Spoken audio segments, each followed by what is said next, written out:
Welcome back again to Advanced Functions. This is Polynomial Equations and Inequalities chapter. In this lesson number 4, we are going to talk about polynomial rates of change. So using the lessons that we learned about rates of change, average and instantaneous rate of change, and we're going to use that into a polynomial functions. First, let's remind ourselves the two formula for rates of change. So the first formula is average rate of change. And in order to use the average rate of change, you need to have 2 points. Point 1, so it could be point 1, which is A1, and then F at A1, and then point 2, which is A2, at F and A2. So what you're doing is you're taking the slope formula, rise over run, using the 2 points. So another word, we are looking for a secant line. Next, instantaneous rate of change. And there are 2 methods to doing this. One way, you could let h is equal to plus or minus 0.01. Or what you could do is you could do a limit, limiting that h is approaching 0. So we're not going to use the acronym limit, but we are going to use the following data of understanding that h is going to be as small as possible, approaching 0. Okay. Question number 1. So for f at x, we're given the function and it's asking determine the average rate of change over -1 and 7. So it's including -1 and 7 with the square bracket. Let's write the average rate of change formula is equal to, we wrote it as f at a2 minus f at a1 over a2 minus a1. So in this case, this could be 2, 1, and then 2. Okay, so this is A1 and then A2. Let's plug it in. So f at 7 minus f at -1 over 7 minus -1. Now on the side, you're going to plug in 7 into the equation. So 2, 7 to the cube minus 3 times 7 plus 7. So that will give me 672. And then f at -1, if I plug in this into the equation, then I will get 8. Okay, therefore, f at 7 is going to be 672 minus 8 over 7, negative becomes positive over 8. So you simplify to evaluate, you will get 83. So therefore, average rate of change between the 2 points is going to be 83. Okay. Now, what about instantaneous rate of change at x is equal to 1? First, we know that a is going to be 1. Let's write the formula. IROC is equal to f. Rather than writing a plus h, I'm going to write 1 plus h minus f at a, which is 1, over h. So let's do the h approaching 0, which is the most accurate and exact. I'm going to figure out what my output is when my input is 1 plus h. So what that means is that I'm going to plug in 1 plus h into x minus 3, 1 plus h plus 7. Now I'm going to expand this using FOIL, front, outside, inside, last, and you will be getting, so after you simplify everything, you're going to be getting h3 plus 3h squared plus 3h plus 1. Okay, that is a simplified after you expand everything and collect the like terms. And then again, I'm going to distribute property here. Minus 3 minus 3h plus 7. Okay, and then lastly, you're going to do distributive property again. 2h cubic plus 6h squared plus 6h plus 2 minus 3h plus 7. Now I will be collecting like terms, so it looks like I have several like terms here. 6h, numbers, and numbers here. Okay, let's rewrite it. 3 plus 6h squared plus 3h plus 6. And then what about my output when it's 1? So what I'm doing is 2, 1 cubic minus 3, 1 plus 7. When you evaluate it, it's going to be 6. Okay, so now that we understand, let's figure this out. Assuming that h approaches 0, this output, the first output, it's going to be 2h cubic plus 6h squared plus 3h plus 6 minus the output for f at 1 is going to be minus 6, and then over h. Now you will notice that these two cancel out, and then you could factor h. So what that means is that I'm going to factor h, so it's going to be 2h squared plus 6h plus 3 over h, and h cancels out. So as soon as you cancel out the denominator, that means you're on the right track. Now, so as h approaches 0, now I'm going to plug in 0 into all the h. So it means 2, 0 squared plus 6, 0 plus 3. So they all cancel out because it's times 0. It will be 3. So therefore, I stop writing h approaches 0 when you start plugging in 0 into the equation. Okay, so therefore, my instantaneous rate of change at 1, it's going to be 3. Question number 2. Determine the equation of the tangent to this equation at 4. Now keep in mind, tangent, it means find the instantaneous rate of change at that instant point. Let's rewrite the formula. IROC is equal to F. It's going to be A is 4 now, so 4 plus H minus F at 4 over H. So let's assume that H is approaching 0 again. So what that means on the side, I'm going to simplify by plugging 4 plus H into my input. So it's going to be 4 plus H squared plus 4 plus H minus 3. Okay, notice how I plugged in my input 4 plus H into my equation.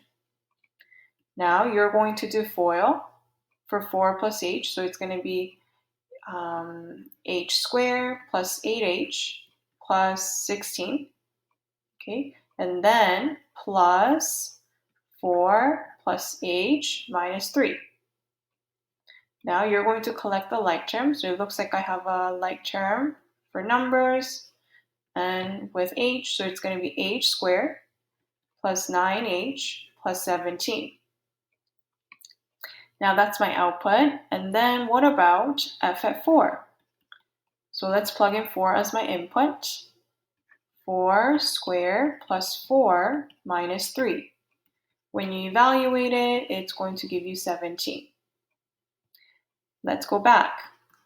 As H approaches 0, so my output when F is 4 plus H, it's going to be H squared plus 9H plus 17 minus, and my output when it's at 4 is going to be 17 over H. Again, you notice that 17 and 17 cancels out. And I'm going to factor h on the numerator, h plus 9 over h, and then it cancels out. Okay, again, you are doing correctly as soon as h cancels out, because you never want h to be in, like the 0 to be in the denominator, or else it's going to be undefined. Now, I'm going to plug in, so I can show you this way. It's going to be h plus 9. Now, I'm going to plug in h as 0. So as soon as I plug in 0, I'm going to stop writing h approaches 0. There's going to be 0 plus 9, so it's 9. So therefore, instantaneous rate of change, the tangent is at 9. But keep in mind, the question is asking, find the equation of the tangent. Okay, so let's erase this one. So we know the slope is going to be 9, right?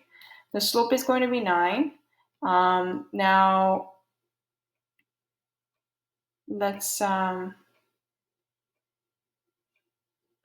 eraser.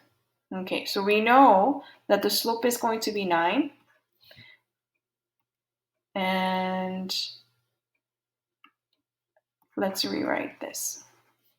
Y is equal to mx plus b. That's my equation of a line.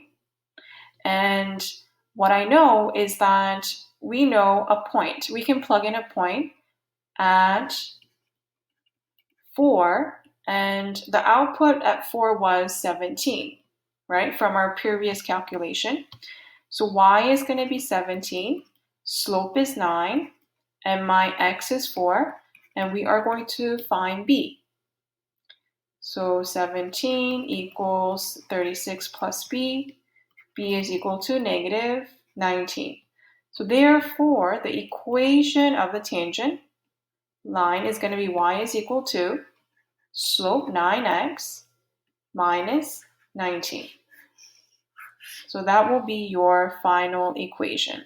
Okay, so please be mindful about if the question is asking find the tangent or find the equation of a tangent. Next, question 3. So a spherical balloon is being inflated. Determine the rate of change of volume with respect to radius when the radius is 6 centimeter.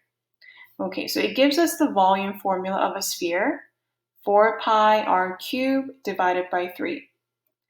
Now, so it's asking the rate of change at when the radius is 6. So at that instant, that means it's asking you to find instantaneous rate of change. So let's find the instantaneous rate of change, IROC. At volume, A is now 6. So 6 plus h minus volume at 6 over h. So let's assume h approaches 0. Now, so on the side, let's figure out my output when it's 6 plus h. So I'm going to plug it in. So 4 pi 6 plus h cubic divided by 3. So again, with the cubic, you are going to do FOIL twice. Okay, front, outside, inside, last. So when you simplify doing FOIL, it's going to be 4 pi 216 plus 108h plus 18h squared plus h cubic. Okay, so what I would do is you could pause the video and then try to do FOIL, expand the cubic 3 times and see if you get this. Okay, and then it will be divided by 3. Okay, so I'm going to do the distributive property, okay, times 4 and 4 pi to this whole 4 terms here, and then divided by 3. Okay, so it's going to give you 288 pi. So I did 4 times 216 and then divided by 3. and then plus 144 pi h plus 24 pi h squared, and then plus, unfortunately for this one, it gives me a decimal because it's 4 pi h cubic divided by 3. So just for this one, I will be putting in exact. Okay, now what about my output when my volume, when the radius is 6? So it's going to be 4 pi 6 cubic divided by 3. And then you're going to simplify. It's going to be 288 pi.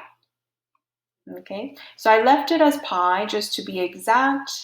If not, you could, that's what I would recommend rather than opening pi as like a rounded number.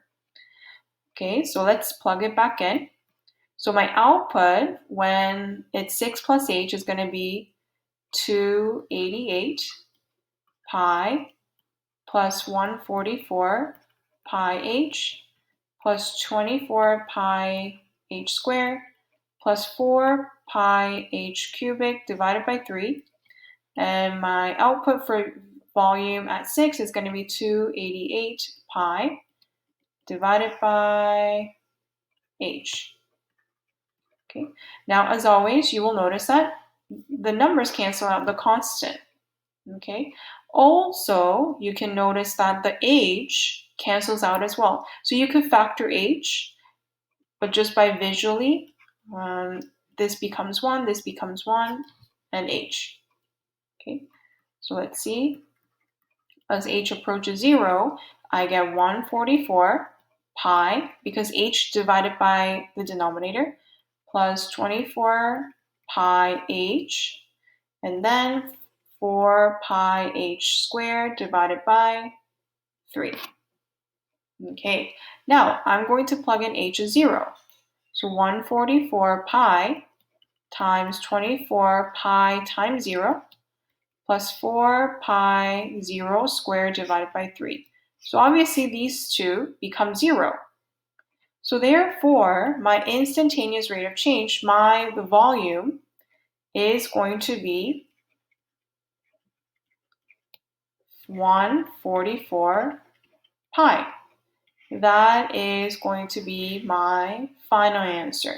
That's going to be the rate of change of volume when the radius is exactly at 6 centimeters. Next, determine the location of the turning point when you're given this function. Now, so when they're asking about turning points from the previous lesson, we said it's going to be either a maximum or minimum, where the slope changes in direction. So that means it's going to be instantaneous rate of change when it's at 0. That's when at this point, maximum or minimum, IROC is going to be 0. So therefore, we're looking for instantaneous rate of change as h approaches 0, f at x plus h minus f at x over h. So we don't know at which point, because it doesn't give us, so we're just going to write at x. Okay, so on the side, let's plug in x plus h into my equation. So it's going to be x plus h cubic minus x plus h squared minus 8 times x plus h. Okay. Again, you can pause the video and then do the side work by opening it up, x plus h, doing FOIL for this one and for this one, and then for this one, you're going to do the distributive property.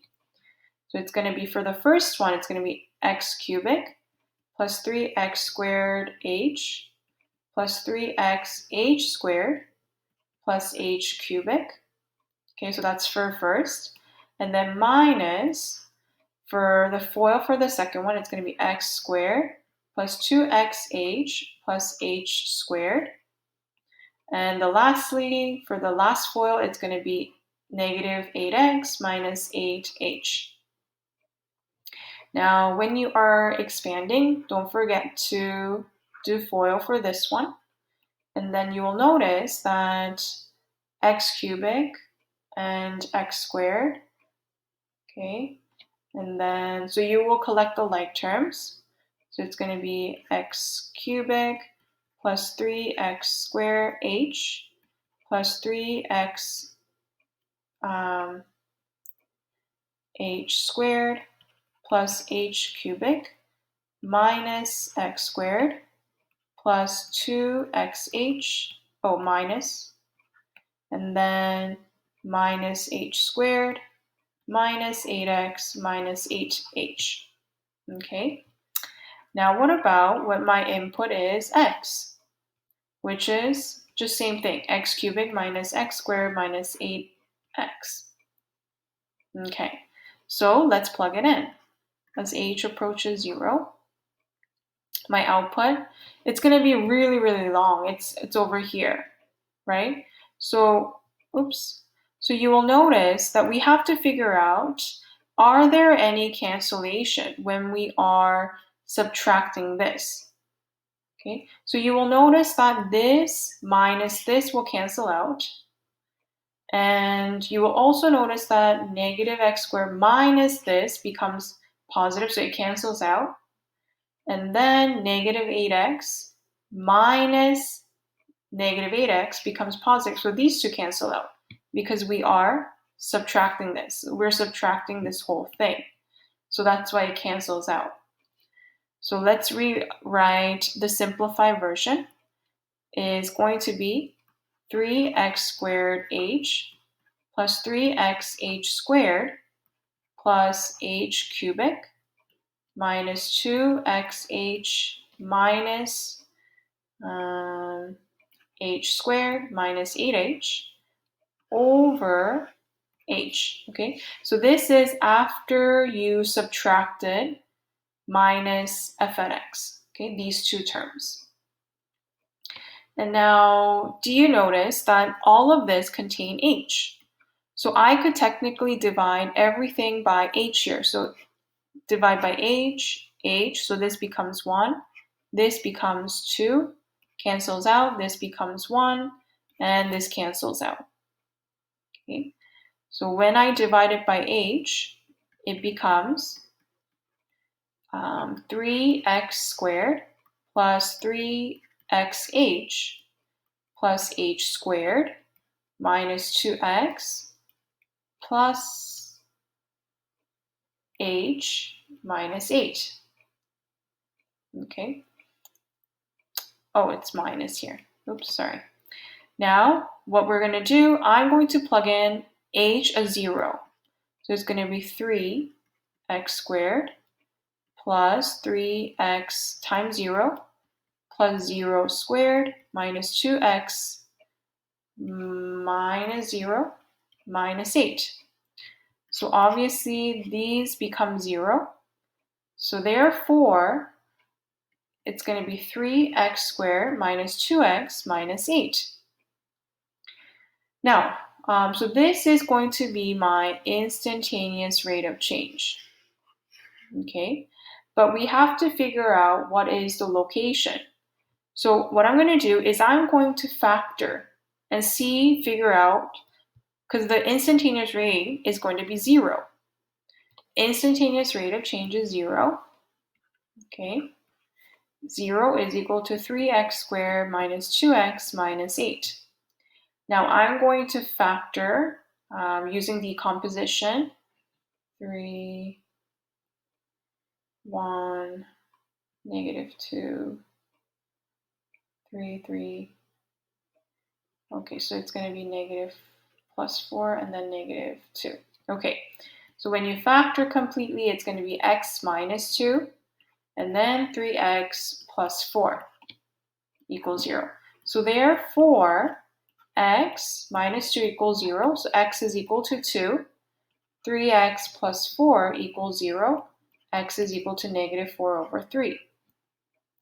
So my output, when f is 2, I'm going to plug in 2 to find y value. it's going to be, because it's going to be 2 to the cube minus 2 to the square minus 8x is going to be 12. Okay, and then my output when it's negative 4 over 3, plug it in. So when you do the calculation, it's going to be 176 over 27.